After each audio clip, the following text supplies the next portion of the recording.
be like, hey, have some fireworks.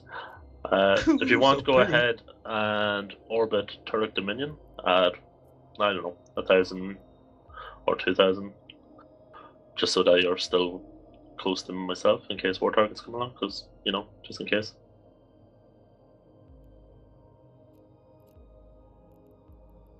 So, Chribba, would you like to tell us a little bit about yourself before I get to torturing you with a few questions that I might have? Gunter Thysant entered channel. Sure thing. For those that don't know me, Jeremy I've been Horton playing entered this game channel. for 15 years. So I got in a month after it launched. So I'm old and I'm bitter, and yeah, that's about it. Kind of. No, I've been very what's the word I'm looking for? Involved with the community since very early time, and I think that's also, or I know that's the only reason that I've stuck around for so long, because the community means everything, and I've been trying to give as much as I can back to the community through various websites and services and that sort of thing, which has probably gotten me to where I am today, and also that is yet another reason why I was invited to talk to you guys. And in real life, working in the casino business, not to be confused with the in-game casino thing that has been before. So clearly I'm just tons and tons of more evil than in real life than I am in game.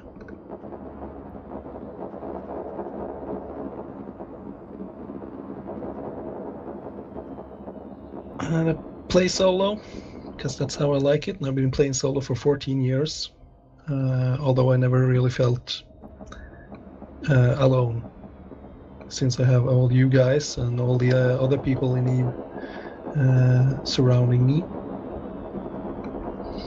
But it has worked out best for me in that sense, since I enjoy doing kind of what I want and not being told what I need to do or shouldn't do.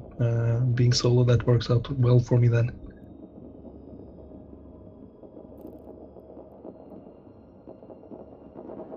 Well, thank you very much for that. Do you have any other members in your corporation? Nope. It's just me in the entire alliance, and I do have my alts, but they're in another alliance, so spread over all the alliances that I own, I am the only one. Okay, so I have some questions for you. I suppose we can start off with the age-old question. How did you manage to keep a dreadnought in high sec?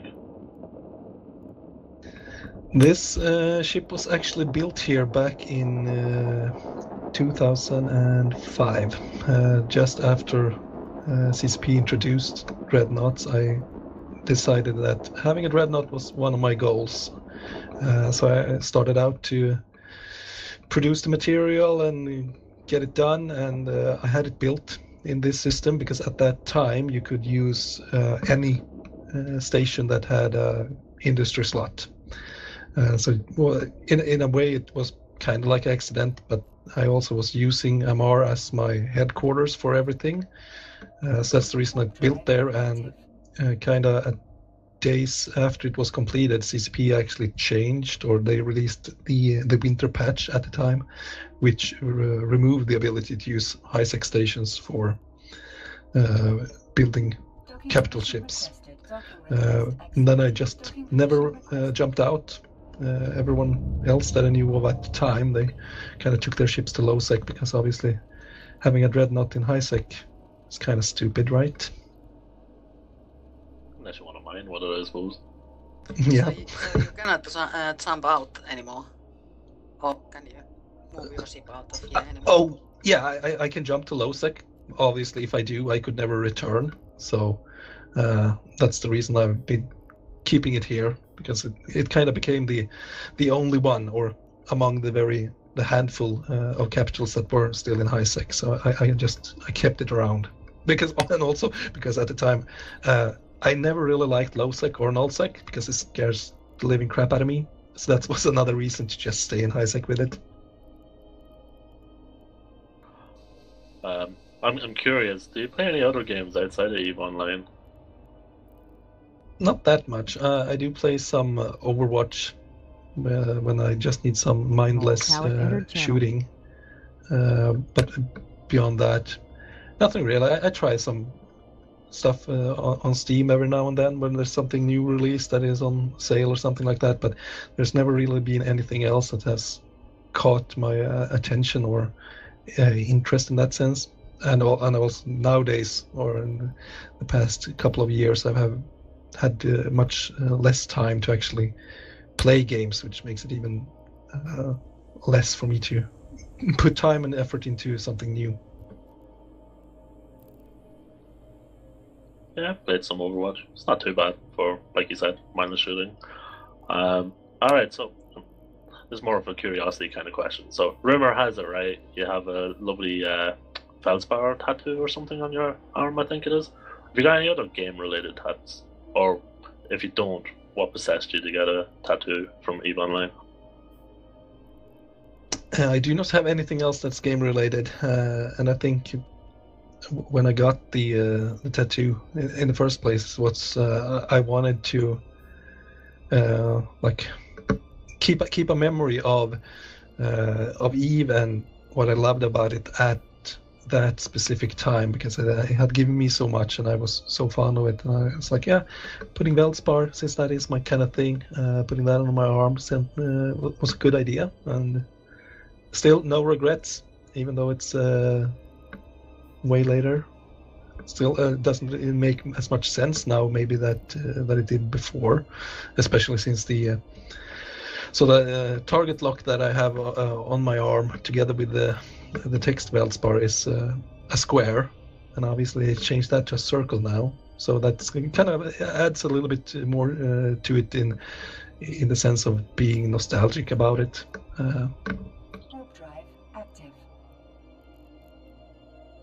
It sounds kind of cool. I'm kind of scared of needles, so I haven't got any tattoos. I'm kind of boring that way. But I wouldn't say it's boring. I would say it's whatever someone feels. That's what they should do. If they want to get a tattoo, do it. If not, don't. Yeah, I felt it might be a bit sore. That's why I didn't. Right, come here till I ask you, right? How did you manage to develop the huge trust in EVE Online that you've developed over the years where, you know, like I wouldn't really know you particularly, but I'd be quite happy handing you a ship and expecting you to hand it back to me and that kind of stuff. Yeah, that kind of, it's been a work in progress, because I just like you said, I started out back in 2007, I think it was, with just sort of helping friends, because they needed help with trading caps and super caps and that sort of thing, and the only thing I had to my name at that time was the website that I had created for the community, so like EVE Search or EVE Files, and they just kind of asked, like, can you help with this, because we don't trust the other guy. And the other guy was like, sure, I know who this guy is and he seems really friendly. And also, going back then, scamming in that sense was not, it was, people were scamming, obviously, yes they were, but they weren't scamming in the way that they are trying hard to do now. So I think with the help of me and my sort of no name back then, helping out friends a little bit, the word kind of started to spread, and that's kind of, it just kept on growing from there on to essentially where I became the most trusted player in the game.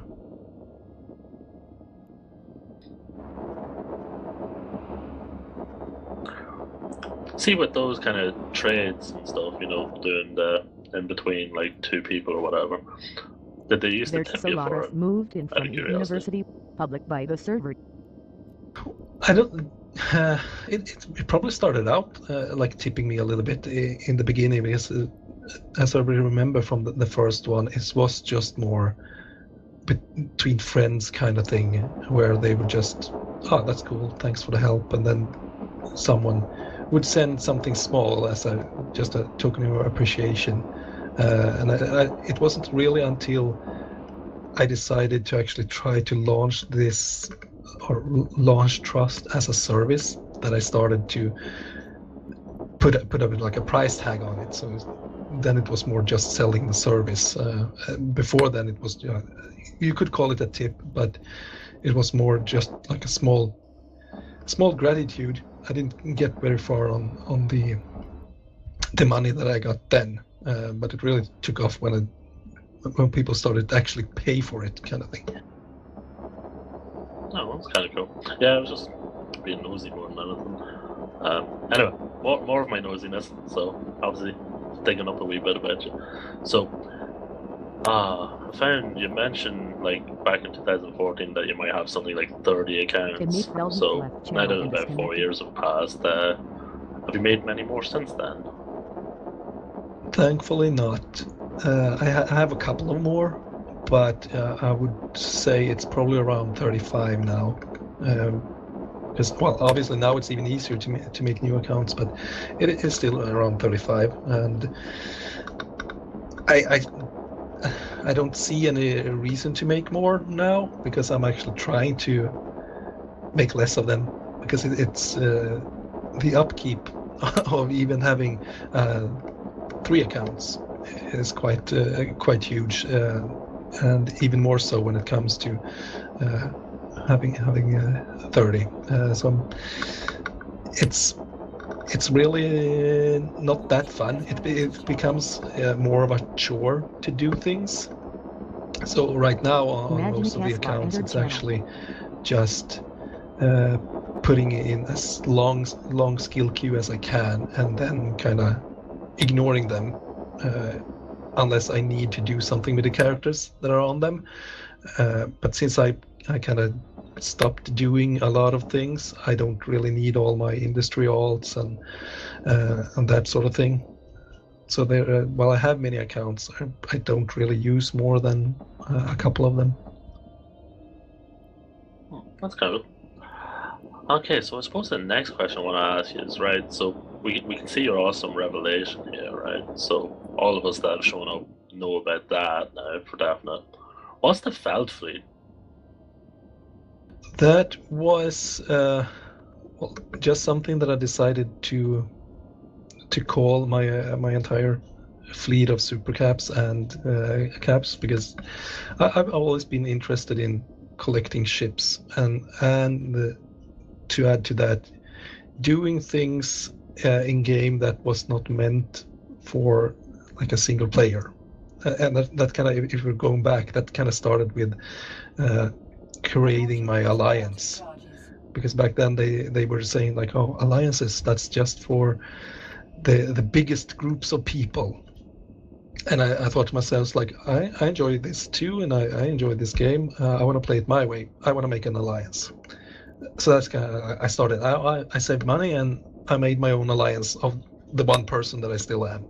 And the same kind of went when they started to introduce caps and super caps, because they also said like, oh, Titans, that's just for, you know, the biggest of alliances. Those are the ones that's going to like have a Titan. That's their deal. And I thought to myself, like, I'm an alliance.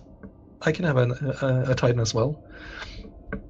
So I started to working towards that goal to like collect all the super caps and all the regular sub caps as well, and turning them into essentially a mining fleet, and that kind of became the Veld fleet, just chilling in the belt with a couple of Titans and super carriers mining away. Turlo, there's a question in lecture from the brokering phase. What, the one from Urson, is it? Yeah. Alright, so Urson asked a question. Isn't that a very heavy burden, since people can really focus on small mistakes to ruin that reputation? Is there any moment that you say, okay, no more broking? Yeah, well, obviously, when it comes to being trusted, yes, the fear of messing up is huge, and there's times, obviously, when things have gone bad, and I question myself, like, can I do this?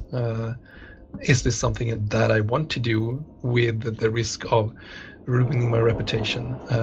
But I've kind of come to the feeling to myself that while I might not be able to foresee everything, I can always do the best I can. And if something does go wrong, I can just be as honest and upfront as I can to resolve the situation, regardless of what the reason might be that it goes wrong. And with that in mind, I've never really felt that I'm risking anything, because also I would, if something feels bad, I would rather say no, to not assist, just because that sort of thing, to keep my reputation as crystal as I can. And I feel that I've been able to do that, well, to the best of my possibilities.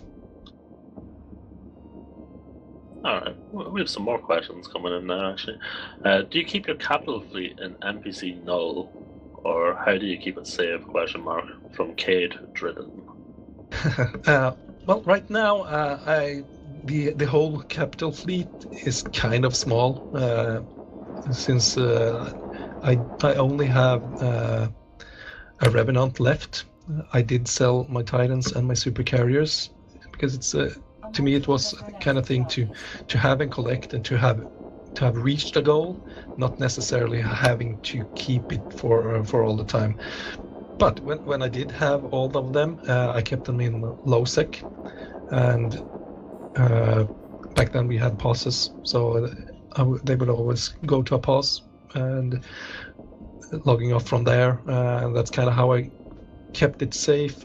So far, no one really tried to attack them, and obviously, since I only use them for mining, sort of in a entertaining way, I weren't logged on with them 24/7, and that's also thanks to those 30 accounts that I had supercap alts on many different accounts, just to be sitting in those ships logged off. Vertexes entered channel. All right. So Kendra Cole now also asked a question. Has anyone tried to involve you by name in a scam? Willow, they entered channel. Oh yeah, absolutely.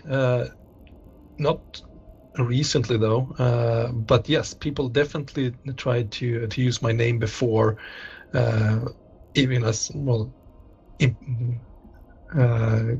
just being an imposter, trying to use similar names, or they were trying to convince people that I've sent the money to Chribba, he has it, even though I wasn't online, or a part of the like mail conversation or the in-game conversation or anything. So people definitely try to use that, and I'm pretty sure that there's been plenty of people having been scammed in that sort of way, but I've always also tried to be upfront, especially in my posts on the forum relating to my third-party service, that if anyone is saying something about me, verify that with me before anything else. It's just not worth the risk to take someone else's word for it unless it actually comes from me directly. So I think most people actually do have managed to not get scammed that way, but there's people that have trusted blindly what someone else says. All right, we have some other questions, but I'm going to skip them just for a moment and backtrack to them in a minute. So, I'm sure you get asked what's your biggest achievement most of the time in EVE. Obviously, you have many goals and you seem to get them when you want them. What's your biggest derp moment? Like, what did you really mess up?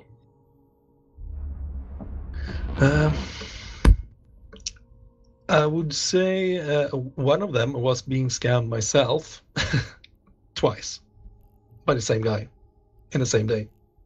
That's probably one of the biggest. Oh man! But then that's something that I learned from as well, and being a little bit too naive. But there was revenge dished out, so I don't feel too bad about it. Otherwise, I don't feel that I have many regrets. Obviously, Christoph Petru at the entered channel. if you are, I don't like losing ships. And I don't think anyone does. So obviously, there's times where I would question myself, like, why would I fly my ship into low sec that way, or like, why did I decide to drink tonight and fly that ship? But beyond that, there's not really anything that I do regret, because I think that everything that has happened to me and everything that I've done has learned me something. I've always gained something from it. Even if it's a bad experience, that is a bad experience that I've gained. So I don't really feel a regret from that. Oh. May I ask, how much did he make off with? Oh, the guy that scammed me. Oh, yeah. Let me think. This is probably Zarky Joe Vacco entered channel. 10 or 12 years ago or something like that. But I think they made off with around 3 billion. Because the guy that the story was that a guy that was a friend or in the same corp as someone that I was talking a lot to, he said that he could give me like a Fleet Tempest cheap. So I was like, oh, that sounds nice. And he was like, yeah, I just need sort of like, as I always do, I need the money in advance. Sure. That sounds legit, because obviously, well, he's in the same corp as my friend, so that sounds like a legit person. So I sent him the money, and he was like, well, in his sense, like, yeah, off I go to fetch your ship. And like 45 minutes later, he was like, oh yeah, by the way, it's like, I can get another one for you if you like. Like, I found another one for the same price. Kind of. It's like, do you want that too? I was like, sounds really good. Yeah, sure. Give it to you. That's really good. He was like, yeah, cool. So I sent him the money, and he was gonna go get the ships for me. And well, obviously no ships were ever brought to me. So I think it took a little bit before I realized, because he seemed to, well, I just trusted him to be like, yeah, he said he was going. So I was kind of fooled by that. It's kind of a nice wee story. But yeah, some people, man, will just try anything. Yeah, obviously. At the same time, I was like, I was more mad at myself at the time for falling for it. And as always, if you can get two for the price of one, you probably don't need my money to begin with. You could have bought one and sold it to me, kind of thing. So I was more mad at myself for falling for that, rather than being mad at him for doing it. Because in the end, scamming is also a way of playing the game, and you gotta, like, he pulled it off, so clearly he was doing his job. I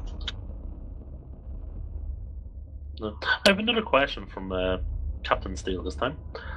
He wonders, any regrets in Eve, or alternatively, anything in Eve you have not been able to do yet? There's I would like to construct my own keep star from the ground up, not being given, because I've owned outposts by myself, but those have been, like, given to me. So that's something that would be fun to do again. But at the same time, now I know that going in to construct that, it would get destroyed. So that becomes more of a faction, or I think, do I want to basically throw that money away? Which is something that I was like, I'm not super eager to do that. And also there's an uncertainty whether or not I could actually manage to build that before it gets destroyed by someone.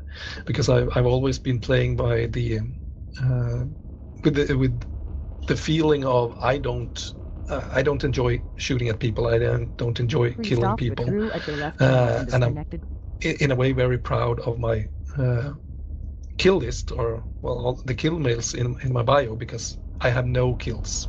and that's kind of how I want to keep it. Serendipity So Wolves yeah, channel and people say you could just like put Serendipity defenses on Wolves your entered keep star channel. and it would be safe because you can do that. Yes, but that also would kind of start generating kill mails for my corporation, and that's not something that I kind of want. So I think that's something I would like to do, but I probably won't be doing unless I decide to throw that money away.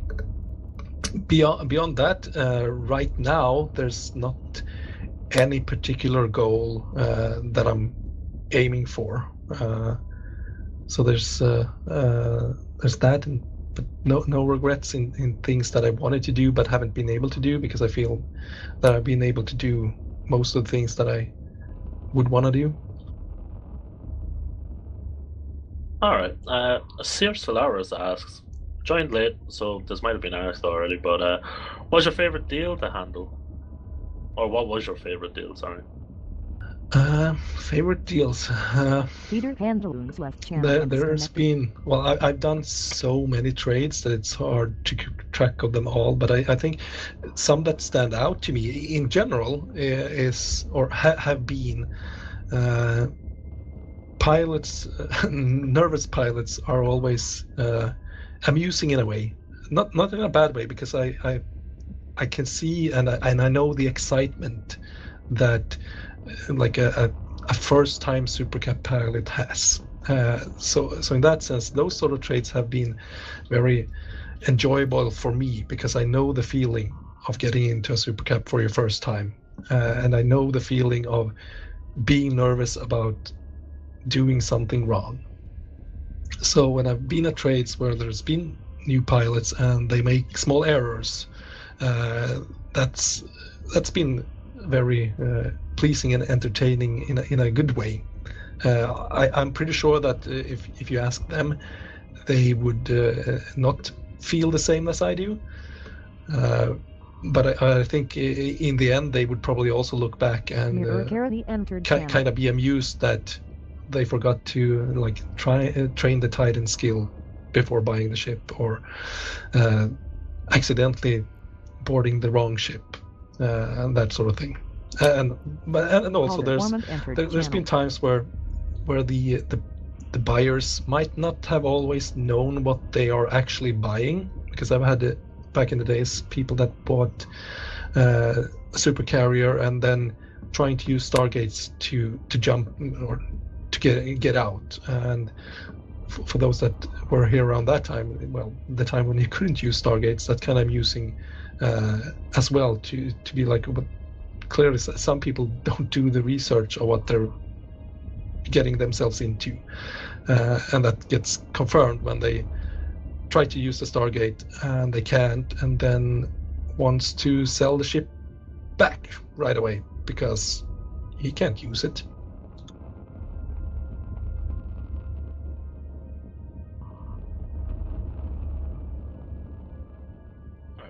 That's really one of my own wee questions here. All right, so many people know of your trustworthiness and good rep, plus you having really cool toys and high safe, but not really sure if everyone knows about all the wonderful events over the years you like to do. So one of the events that I found while I was stalking you, not that I'm a stalker or anything, was all the way back in 2008. It was a pause siege, destroy the tower. It was one of like 5 or 6 events you were doing in a group thing. Just wondering if like brief mention of what was the carnage that I presume happened during that event.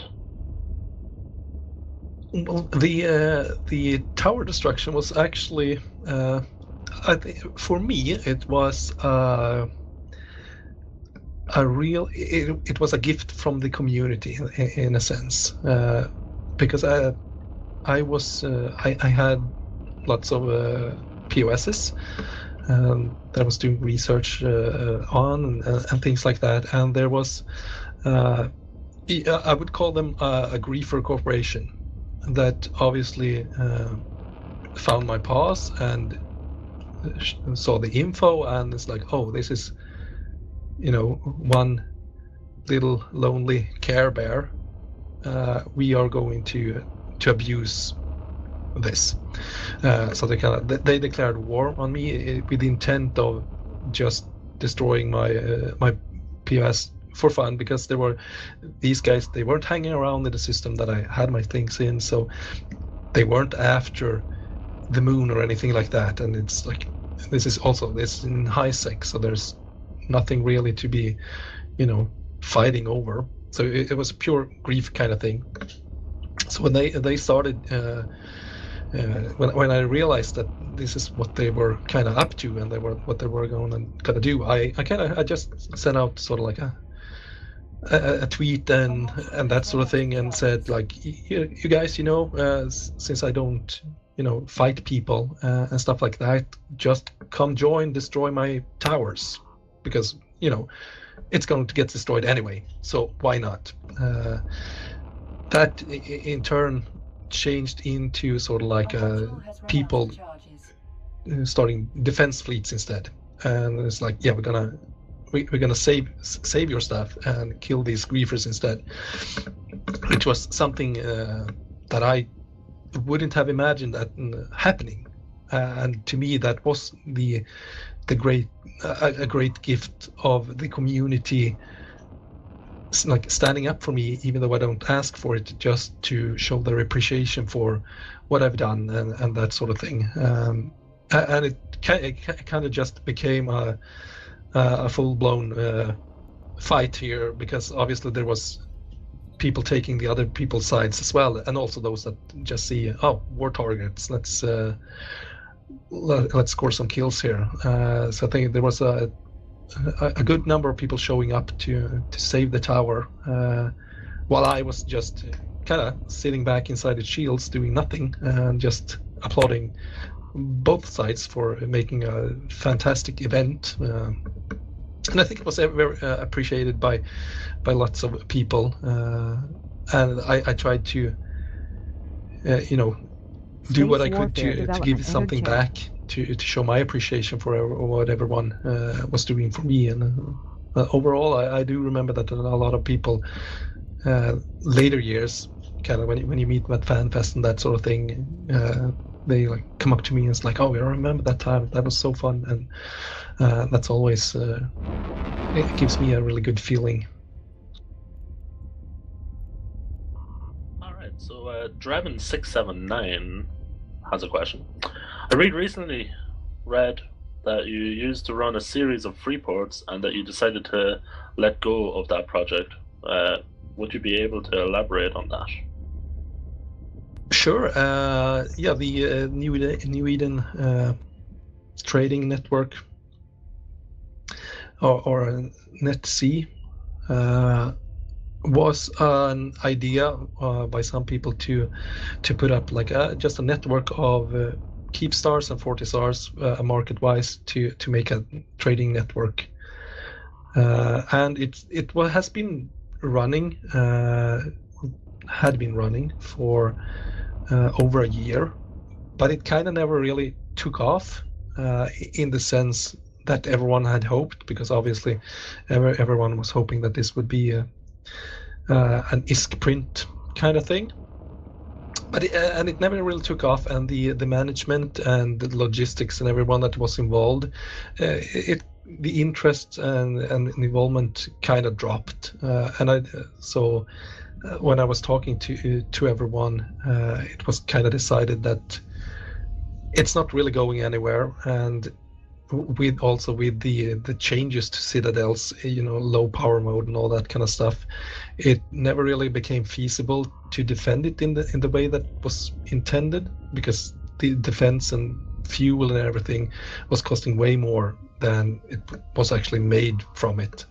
So it was a joint decision to kind of, and also for me to let it go, because the idea was that I would make sure that docking rights and all that kind of things were kept, which I did, but my involvement in it also became a little bit more of the administration part than I kind of would have wanted. So we decided to just, okay, it was a good trial run, let's give this to our Ghost Legion. In this case was the recipients of everything, or still is, since not everything is given to them yet. But that's kind of like just too much logistics happening and not enough resources by the people involved to run it in the way that we wanted. So instead of letting it die, it was just decided to live on as something else by someone else.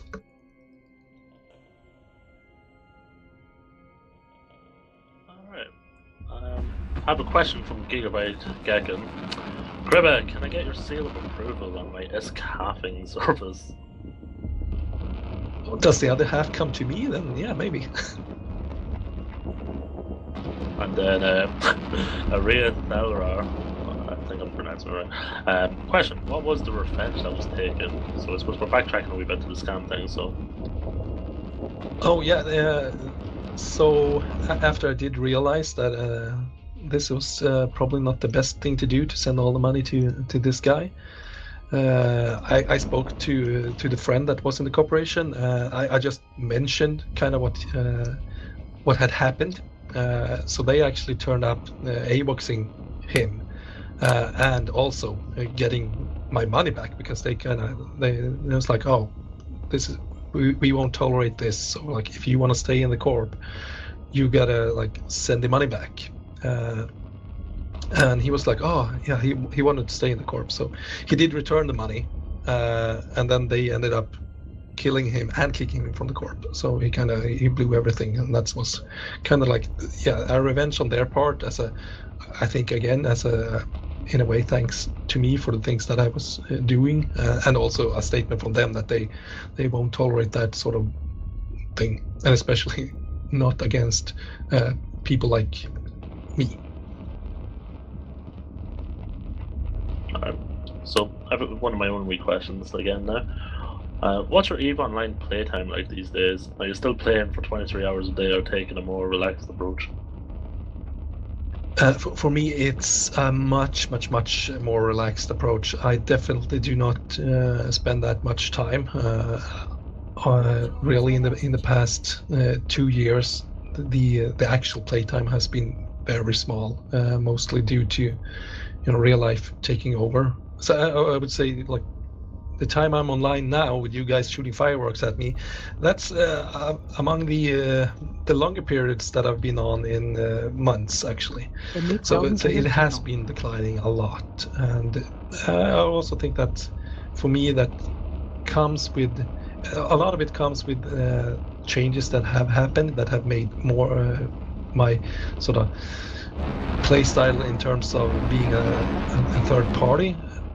It's not needed as much, and with that it adds to, well, if I'm not needed as much, I don't really need to be online as much either. And also, with real life taking over more and more, it makes it hard to prioritize EVE as I did, in the way that I did.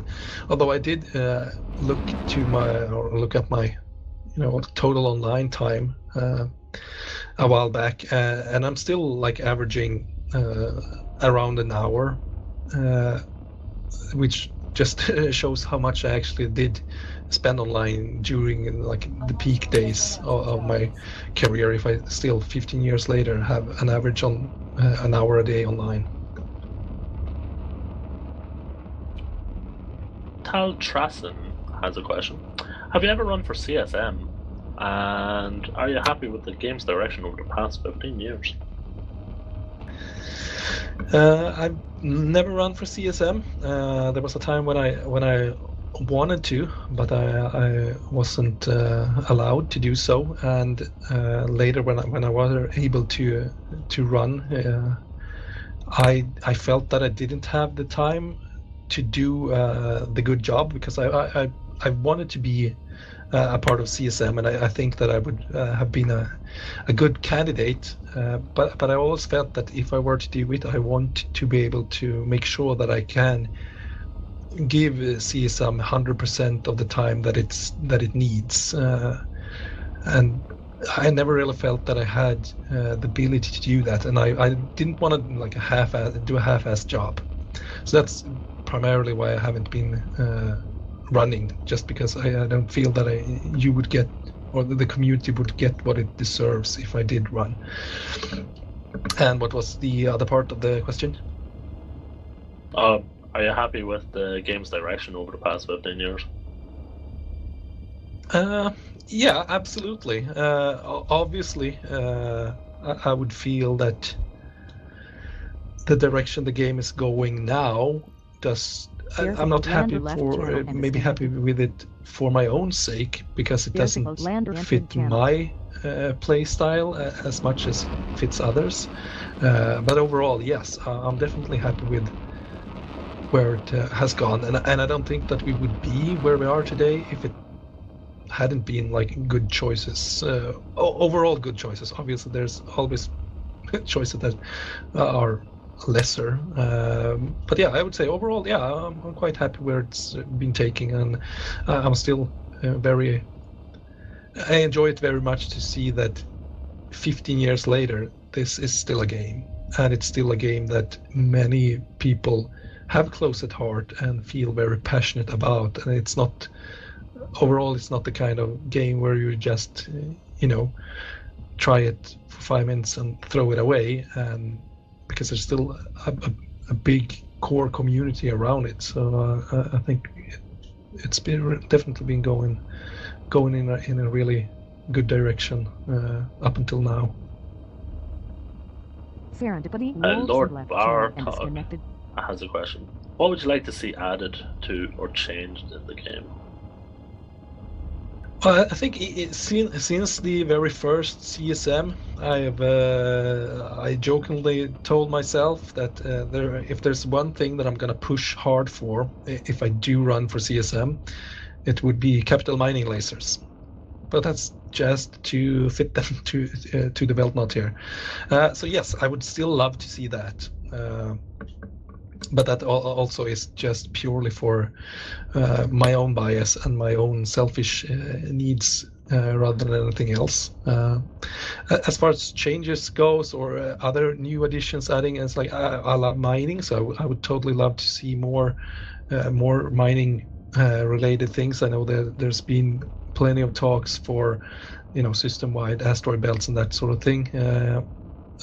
For many years, and I know they added moon mining and that sort of thing, and it looks great, and it feels kind of awesome. But I would love more solo mining things for me.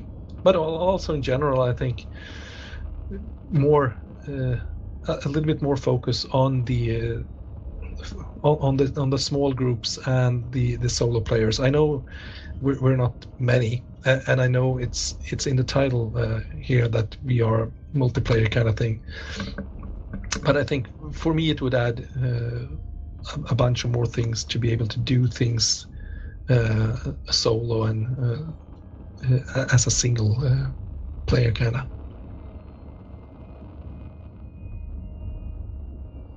Alright, the other day Tonk Omnom sent me a question to ask you today. He asks, did Citadels have a big impact on your EVE Online esque making, and if so, how did you cope?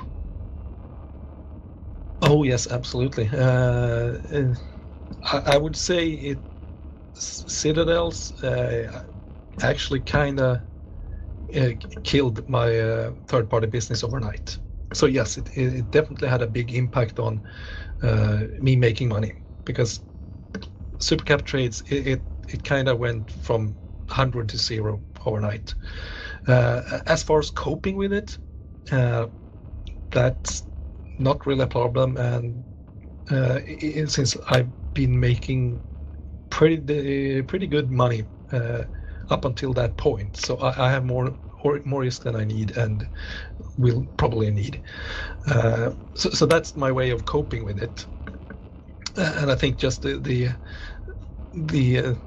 other impact would have been what I said a little bit earlier about me not really having the same sort of purpose, if you will, as I have had previously, because being that third-party guy, with that not really needed in the same extent, the impact also, I think, added to me not playing as much or not needing to play as much, which, don't get me wrong, it's also a good and relaxing thing to be able to actually be offline a little bit without feeling sort of guilty that you're missing out or not helping people in need of help. So it's a kind of a love-hate impact overall when it comes to the Citadels.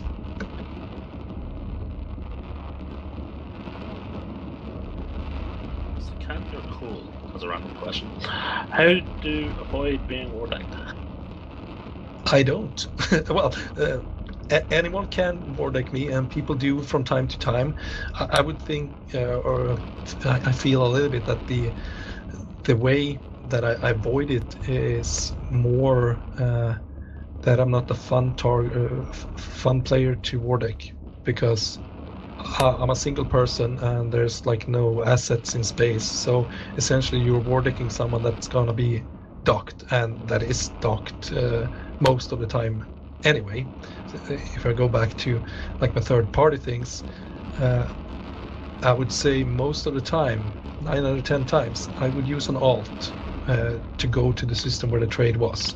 So I would still be sitting in my station. So it's war decking me is more a waste of money than anything else. And I've always believed like if that's how someone wants to waste their money, sure, go ahead, do that. I have so many other accounts that I can use to do the things that I normally do, and I think that helps in a way. And overall, I think I am well liked, so that people don't feel they have a need to war deck me. There's the occasional trolls here and there. Then there's obviously the trolls that wants to try and like instigate a fight by war decking me. They hope that they will get war decks from others, and I think most of the times when that has happened, you kind of feel what they are after, and if they are after trying to use me as a lure to get others to war deck them, I don't engage in that. I don't try to make an event out of it. I don't give them the whatever opportunity or like the things they seek by doing it like that. And I think that also adds to it becoming useless to war deck me for that purpose as well. So there's not many war decks happening like overall, which obviously I'm thankful for, because I like that I can undock without having a war deck on me. But it's just like it just doesn't make sense to war deck someone that for no reason and provides no target, so to speak. Funny enough, talking about trolls, we have a question from Urson the other day. He asked, do you have another alt that you use for scamming? that is a pretty common question, actually. And no, there is no secret scamming alts. There's no secret PvP alts or anything like that. I'm just I just have the plain boring Care Bears listed in my bio. Yeah, just had to ask it. I blame Urson though. But Darth Gallifrey asked a question. Does market in E really self-regulated? ? And what do you think about the Chinese invasion on Tranquility? So essentially, the question is if you can manipulate the market. Hell yes, you can. It's very much possible to do so to varying degrees of success. Absolutely. Have I done that myself? Yes. More for fun of it, to dump prices rather than actually gaining something of it. There is no doubt people that have and still do manipulate the market in terms of making more money, especially looking at the Plex market has definitely had that in the past. And sometimes it's easier, sometimes it's harder to do that sort of thing. So I think overall, depending on what it is, I don't believe there's like Illuminati that controls everything. There's certain things that that people try to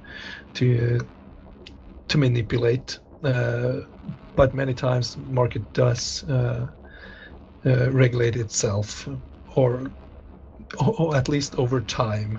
I think the worst, or many things that just patches, if anything, is what might not regulate the market in a way that we hope it would do in sort of when it comes to supply and demand. But obviously it's been a while since I was doing a lot of things with the market, so I can't really say for the past year or so how it's been. Yeah, so the next question's kind of been covered, but I'll just read it out anyway, and you can deal with it if you want or whatever. For Texas asked the question, if it hasn't already been asked, how often does he undock in mine? I want to come back when I have a proper GFX settings and another time to see it in its full Nathan glory. Tamrak entered channel. Well, sadly nowadays it's not as much as it has been before, but also with the lesson of my play style these days, when I do log on, I am usually out mining. But sadly, you cannot rely on those, 12 hours a day online time of me nowadays. But if I happen to be online, I'm pretty sure that I would definitely have time to undock, even if I was doing something else, just to show it off, because that's also a part of why I enjoy having the ship, because I know there's some history about it, and then there's people that hear about it, and they kind of, it has become a tourist attraction, and that's also a very neat feeling to have and to know. So I'll definitely try to give back as much as I can when I can, even if it's just undocking to show up for a photo or something like that. But keep in mind though, screenshots are $9.99 ISK, please. Is that including tax? Yeah, I'll go with that. I mean, I'm in Europe. I always have tax included.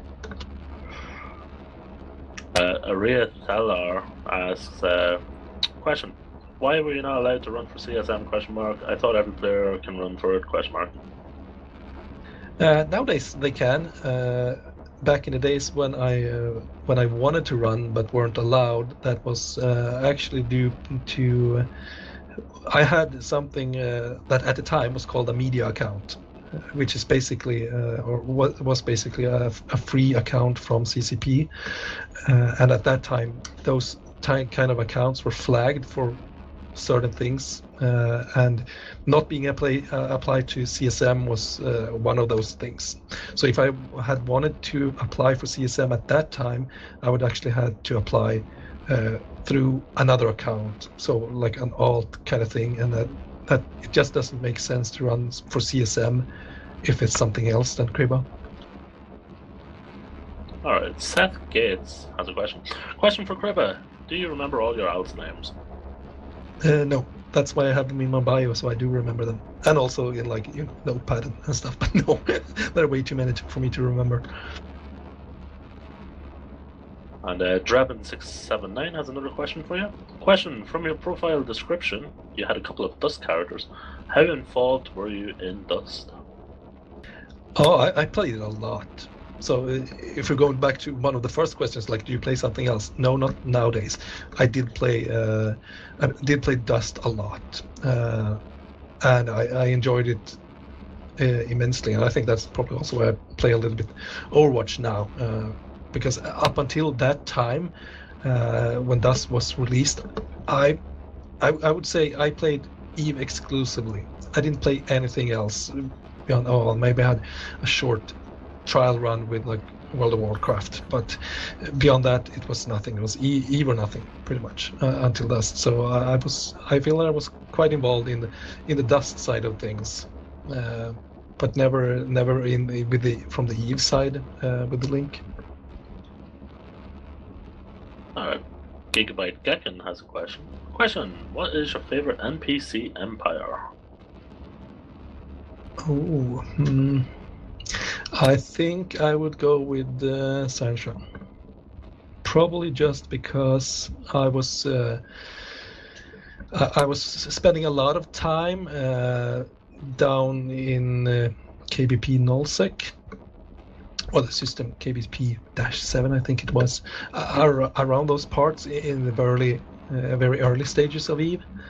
I was doing a lot of NPC hunting down there, so I think I did kind of enjoy the Sanchez there because they were also easy. They were just, you know, EM and thermal, which was a good thing. So I would still think they're probably one of the ones that I like from the pirates, and they also kind of hate me if I look at my status. Otherwise, always, of course, ore is a favorite because they make pretty badass mining barges. Space Warfare Development has a question for you. Question: do you own any EVE merchandise from the past? Question mark.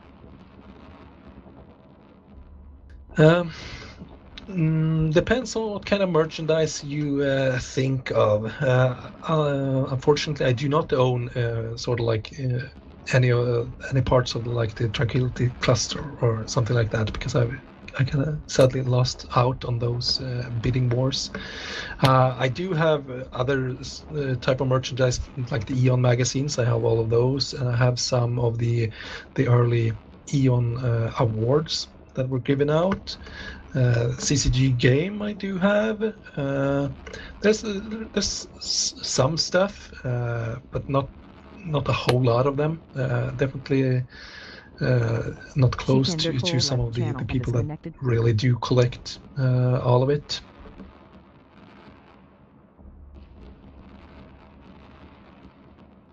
Then I suppose he has a follow-up question for you. Question: what was your favorite tangible merchandise from the game, and what merchandise would you like to see in the future?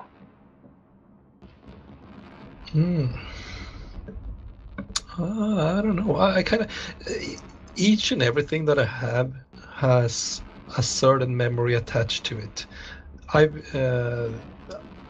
When it comes to like the real life merchandise, I've not really bought stuff to buy stuff, or everything that I have is for a specific reason rather than collecting things. So I just like everything for its own reason. And if there's anything that I would like to see, well, obviously I do think that the models they've produced previously have been really fantastic. Although it's one of those things that it's like I would love to have, but at the same time I don't want to have them because they don't mean anything in particular and they collect a lot of dust. I think it's a shame that the floating nukes never really became a reality because that one was really cool. So if anything, I would hope to see more like kind of models of ships, as long as they are really well made. And yeah, I think I would like to see more of those. All right, we have a question from Urson. Alcuz. Question. Oh, sorry. Spent 15 years around New Eden. So you experience how trade hubs formed out of nowhere slowly. Do you have any thought on declining and emerging trade hubs after Citadels? I think that is maybe a natural thing. Whether or not it is good or bad, I don't really know, because if I look back to when we had the superhighways between the four empires, that was great for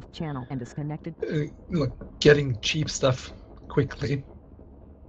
But at the same time, that kind of took away opportunities for a lot of people to profit and do trade, and also to an extent to manipulate the market.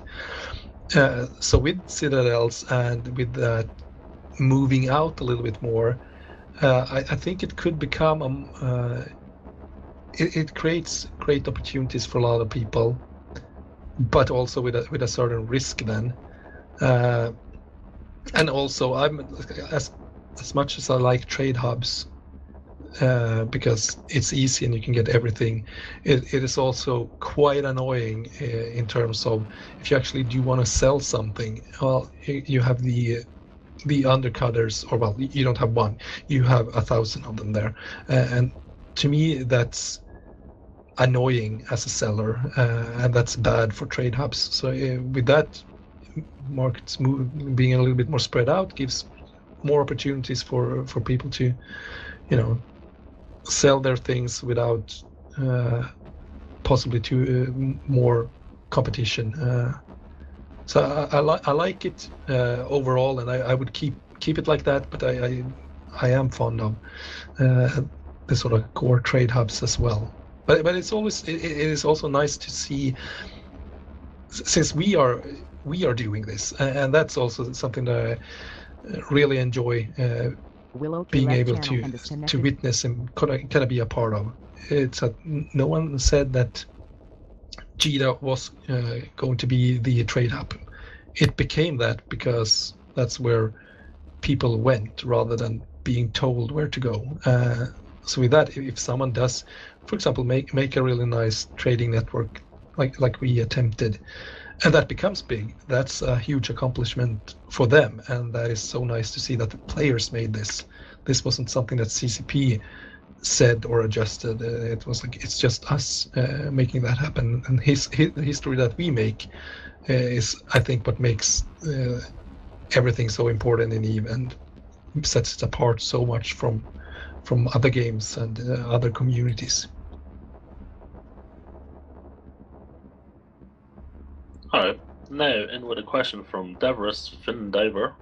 Question: what kind of ideas or advice would you have for a new player who, like you, tends to shy away from PvP for the most part at the moment?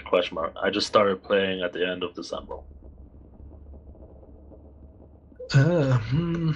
Well, I think I have the same suggestion that I've been having for so many years, and that is kind of trying to focus on things that you want to do rather than being forced into a role that someone else tells you. It's kind of, I said this 10 years ago, and I think it's don't let anyone else dictate your goals. And I think obviously that has worked out for me, and it won't work out for everyone. But I think that everyone that should try to do it in that sort of way is like, if you don't like PvP, don't. You could do PvE instead. You can try and avoid people pushing you into sort of like that slot. But then in the end, it is a PvP game, which that makes it harder for if you want to be away from it. But it's definitely possible to do, and I think if playing solo is not your thing, trying to find like-minded is a good start. You might not find the right group of people first, but I do believe there is groups for everyone, whether it's PvP oriented or it's not. They're out there. Don't be afraid to try, and don't feel pressured. And if you find a corp that you feel pressured from doing things, if it's a mining op or something like that, maybe that corp isn't for you. So like, try to move on and try things, and just with your goals as a primary mission.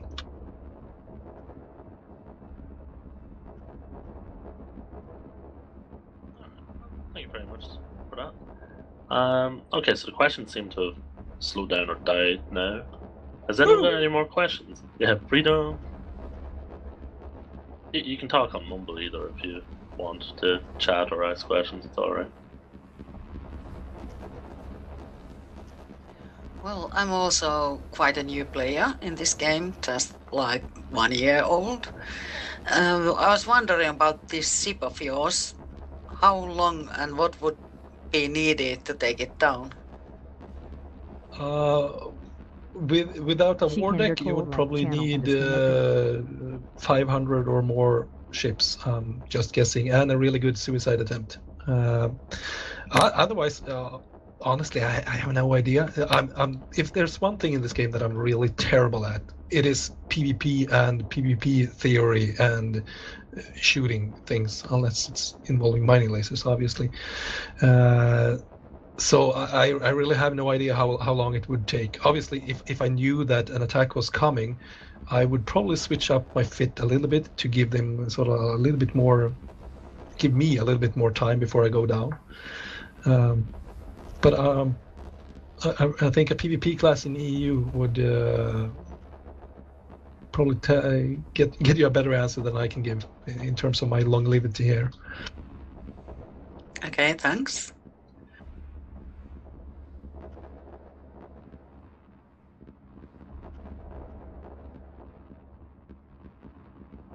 So you guys been around for 14 years today. How are there many of you that have been with E-UNI for that amount of time, or are you all new?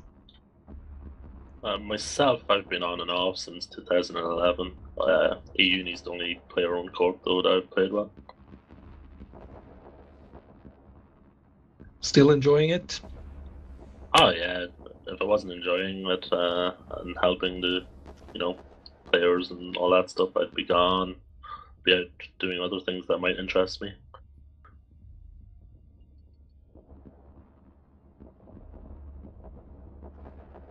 Sorry, go ahead. No, go ahead, you. I was just gonna comment that I'm relatively new blood to the uni. I've only been here for a few months now. I played for a short spurt in 2010, but recently picked the game back up in 2016, and I'm playing intermittently. So not here for the legacy of the corporation, in other words. See, they always come back, after a while. Yeah. Yeah, this is Kate. I've been with Uni for a few years now. Kind of the depth and passion that people bring to it. You've got many dozens, maybe hundreds of people in management supporting the uni and the players in it. I've joined, and I find giving back is part of the pleasure of the game for me. So the fact that Eve can support it, and the uni has put together this great community, is part of the joy of what Eve is about. Oh yeah, definitely. I agree. I mean, that's exactly how I feel. If it weren't for the community, I would not be playing this game, or well, I wouldn't have been along for the amount of time that I have been, just because this community is something really special. Shikander Cole entered channel. And to add to that, even I'm really impressed what you guys have done here, and with all the teachers and all the, if I may call you students, because we're like you're playing a game, but we're still teaching others and helping others in that sense. And it's I don't think that would happen in the same way elsewhere. And I'm always so fascinated and impressed by the amount of work going into to corporations like yours, and people, the amount of things people put in to do this sort of thing and helping others. It's mind-blowing. Hey, Chribba, Airsick here. Just wondering, I learn something new in the game pretty much every time I look at anything. I've only been playing for about a month, and the uni's helping me out a lot in terms of learning stuff. And do you find that you still learn new things 14 years later in the game? I know that like a lot of the landscape has probably changed. Maybe you're remembering old information, but like, is there anything where you're just like, oh wow, look at that? Because that's something that like for me is a very beneficial part of this game. I really like the amount of learning just intrinsic in the game. Oh, absolutely. I do learn new things, and I think for me, part of that is also like you said. Yeah, I have lots of old information, so I constantly get new information to me. And I mean, there's still many aspects of the game that I haven't touched. For example, if you look at wormholes and PvP and that sort of thing, that is like that's a black hole for me. I know nothing about it, so I do learn things there, and I learn a lot by, just reading the forums, reading Reddit, and there's doctrines and stuff from all these alliances, and tactics and strategy and that sort of thing. So I definitely feel that I still learn things, even though nowadays I might not be as interested, so I don't retain all that information. But there's definitely been, aha moments, like in the past years when I stumble on something that I've not really encountered before, and that thing can still be, old, or you can do it in this way, and I'm like, this thing works this way. I had no idea. So I definitely feel that I'm learning and progressing in that sense, which is good. Which also makes me a little bit like, you have yourself, new guy. It's like, how do you not become overwhelmed with the information?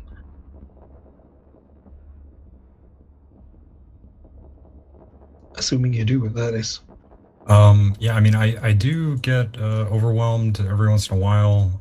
There's certain things like PI I tried the other day, and I did, about 30 minutes of like research, tinkered with it, came back to it a week later. Sometimes it, for me, that's kind of my process. But yeah, I was just wondering if you still find new things 14 years later, and it's cool that you do. Because I find it's like outside of the community, one of the other things that's kind of intrinsic to the value of the game, maybe. Oh yeah, definitely. I think one of the biggest ahas in recent time for me was actually when I upgraded my graphics card, and I could turn on all the effects and the lighting and stuff, and I was like, holy shit! All these years I've missed out on this amazing view, which was real nice to just like, Eevee's pretty. I knew it was pretty, but holy shit, it is pretty.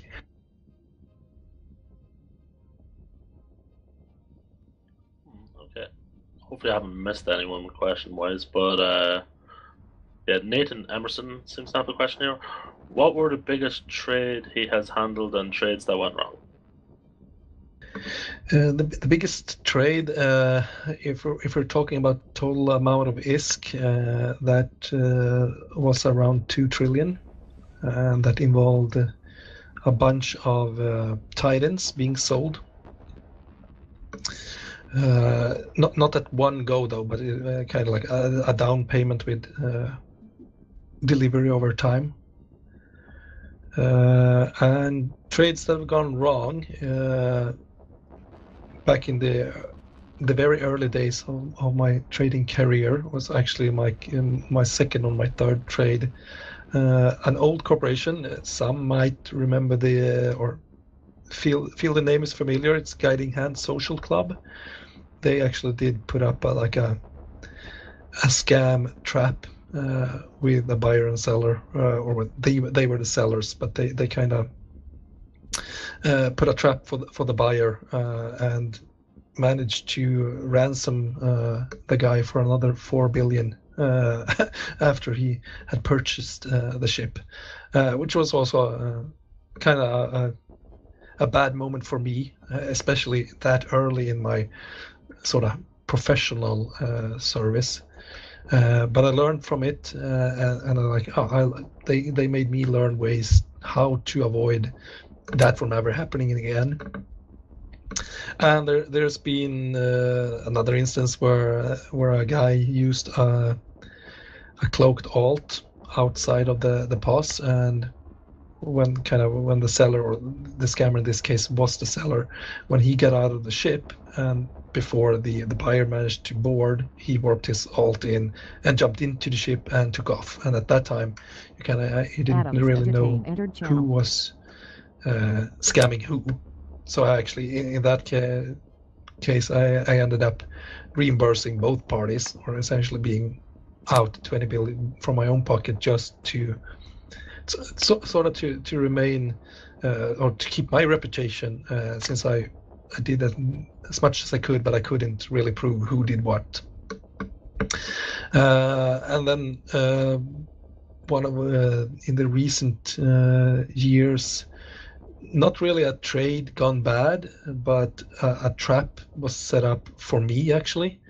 So I was tricked to a trade, or a potential trade, and I got there, and we were hanging out inside the post shields. And at this time, since I told Hello, before, I was Marvel, like entered I was channel. many times I use my alts to do my things.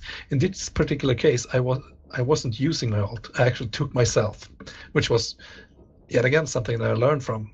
Perhaps I shouldn't always be using myself at these trades, but I got to the trade and to the post shields, and we were hanging out there waiting for the supposedly buyer to show up, and suddenly the POS shields went down, a sign went up, a Hector pointed me, and a couple of supercaps signed in, and I think it was at the time when I saw the supercaps signing in, then I realized kind of, oh, so this is what's happening.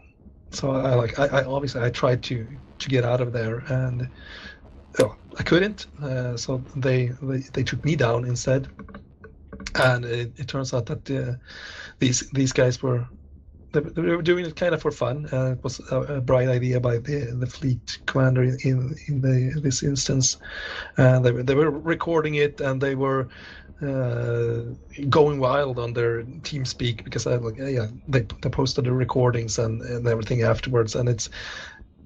I can't be mad at them, and I do enjoy the experience, even though I don't enjoy losing ships. So I don't like the loss that it took, because obviously it's not for free either. But at the same time, I'm happy that I can be a part of their content, and you could hear the excitement of the people in that TeamSpeak when they were planning this and they were actually executing it. So with that, it's kind of like I'm happy to be a part of that content, and it was a fun experience for all parties. But obviously that made me wary afterwards, because obviously I'm going to take more precautions for myself. Willow to Perhaps left channel and disconnected. not going to the pass before everyone is there, and perhaps taking the money before I enter the process myself, just to protect my own ass. But it was a good time, despite things kind of going wrong that way. And go ahead. It just sounds a little bit like they were bragging about beating up Gandhi. Well, yeah, in a way, although I don't think they nothing after it came as to bragging about killing me more rather than this was a fun thing, because during the TeamSpeak you even you hear hesitation, and people are like, should we really do this?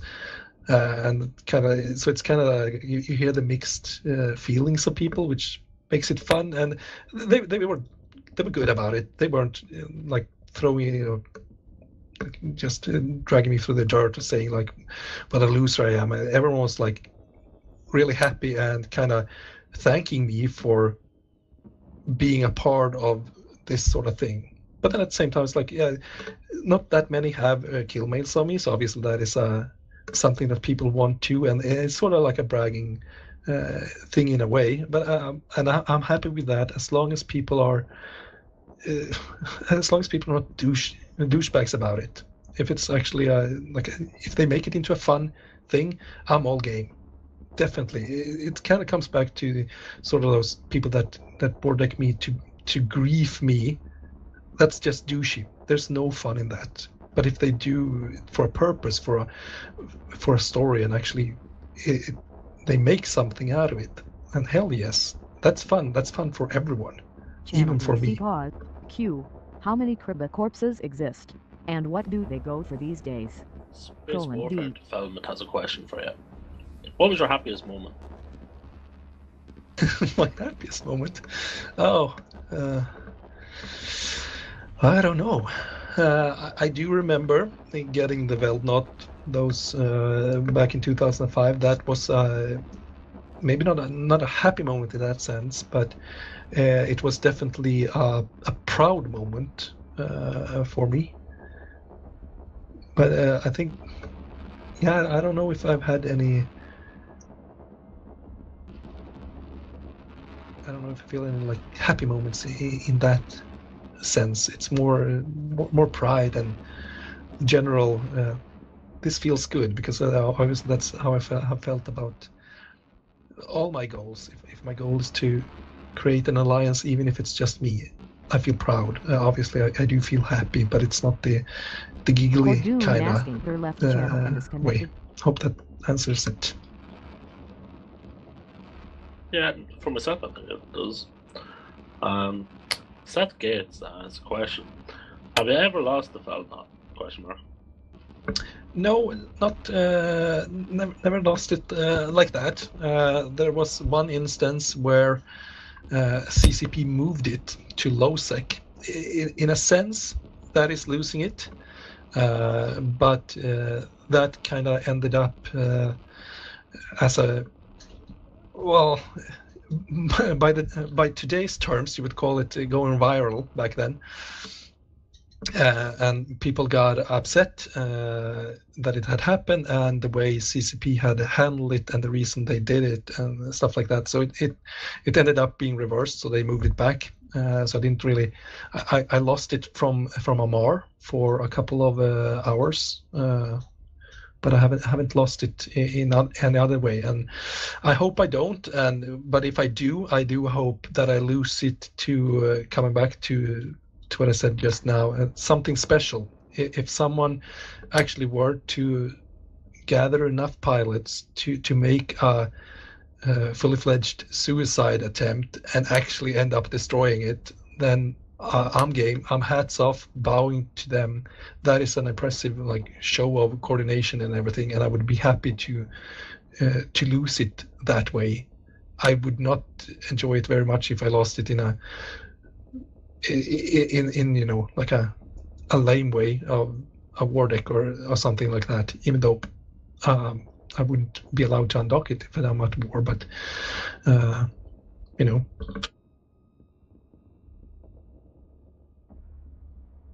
Alright, I see a question on Mumble someone typed out from Nippo. Question, how many Chribba corpses exist and what do they go for these days?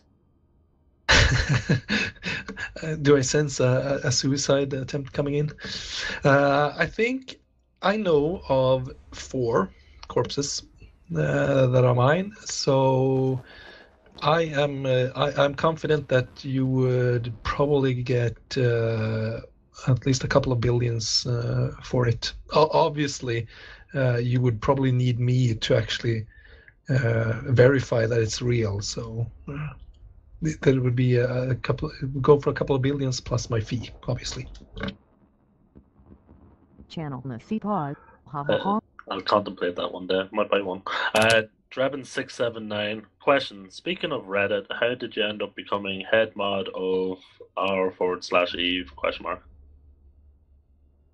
I was a regular moderator at the time, and the previous owner was very inactive and did not really take much interest in the subreddit at all.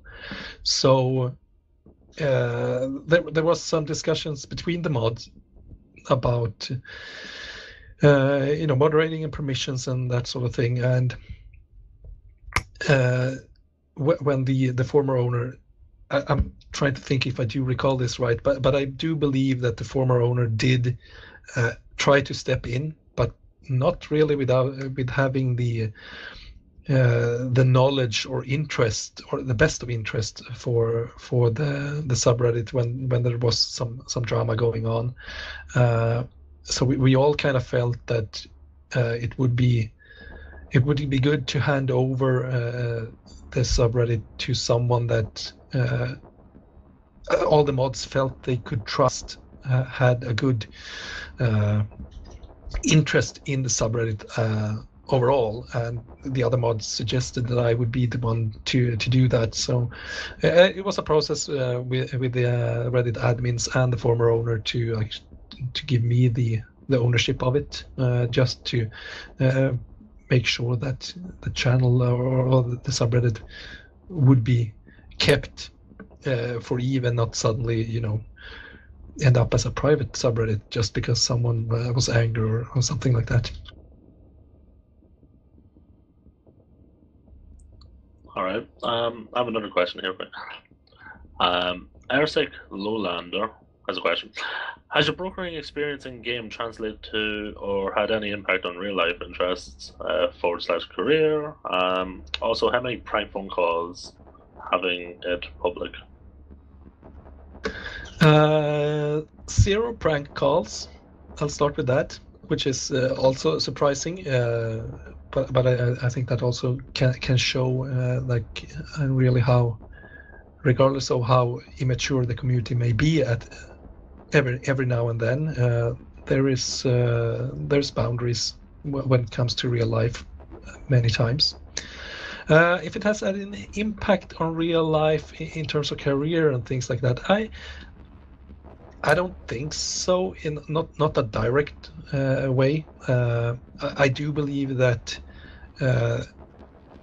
playing the role of the trusted broker does also influence me in real life when it comes to honesty and in general, like how you behave towards people, and kind of also like how I would like people to behave. So I think I've learned a lot from in-game to real life, but also a big part of me playing the Care Bear, the nice guy in-game, is what I feel, how I am in real life as well.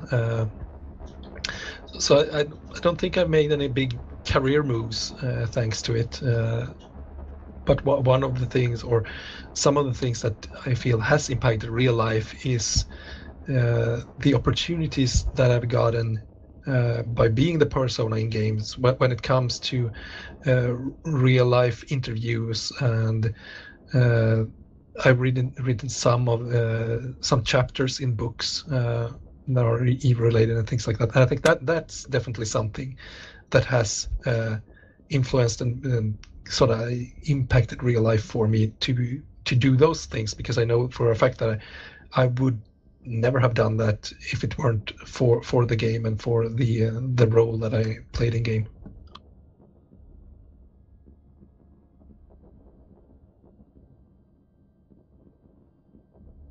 I think that's all the questions. So I'm going to be nice and say I'll stop asking questions and reading out questions. So I'll leave it up to yourself if you want to continue talking, and if people want to ask you questions, I'll leave that to you guys.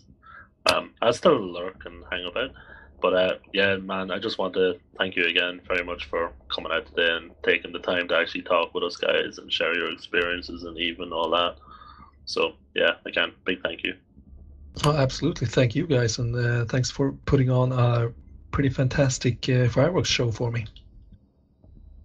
Yeah, I ran out of fireworks. Hi, this is German679 speaking. Flesh Blood mentioned earlier, didn't introduce myself then. I did have a question in the chat that didn't get read off. Sweeping the floor question-wise, would it be possible to add direct links to the online player count for the different time ranges in EVE Offline? What do you mean by different time ranges? So by default, currently there is a separate link to the player count graph for Tranquility, but if you want to show the entire lifetime of Tranquility, you have to press a separate button. There's no way to directly link this graph from a URL. Oh, right. Yeah, that is actually I'm pretty sure it would be possible for me to do that. The reason it's the way it is right now is because of the Ajax, and the kind of like all-time graph thing is a cached thing on the back end. But I can definitely look into seeing if I can do some magic where you could just add a variable in the query string or something like that to get the all thing right off the bat. Yeah, that'd be really cool. Thanks. Thanks for answering all our questions. My pleasure.